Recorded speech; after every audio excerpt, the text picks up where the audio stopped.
Here is a small guide for how to compost at home, just by adding a few simple steps to your daily routine.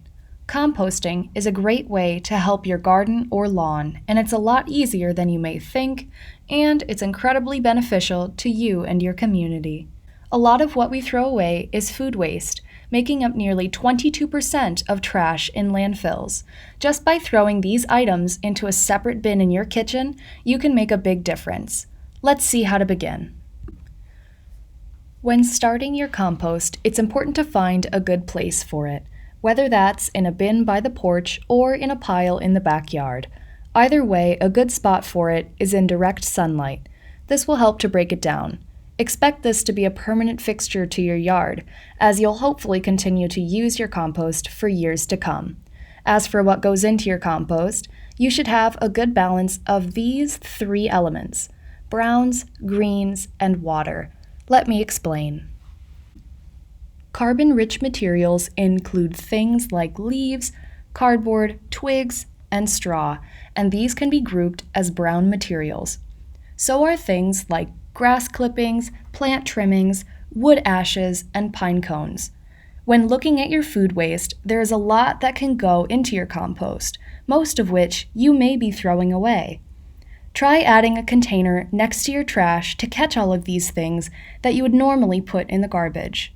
Your eggshells, spoiled produce, tea bags, rotten fruit, and old leftovers can all be used. Any food that you throw away can be put into the compost.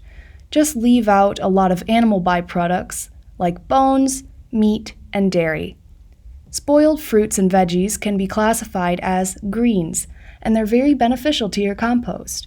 Be sure to find the right balance between these items, and be sure to have plenty of water on your compost to help with the decomposition. The brown materials should be the start of your compost, with a layer of carbon-rich materials on the bottom of your pile or bin. During the winter, these materials will go a long way in heating your compost. This will help to introduce the right type of bacteria right away.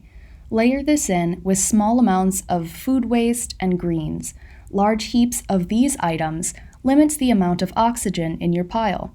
This can stop the growth of good bacteria and slows the decomposition process.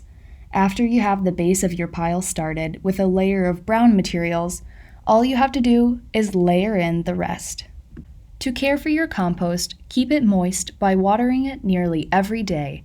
Every week, you should take a shovel and turn your compost. After a while, you'll start to see rich soil at the bottom of your pile or bin. And that's everything you need to know about starting your own compost right at home.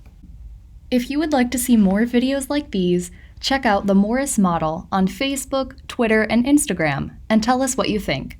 Thanks for watching.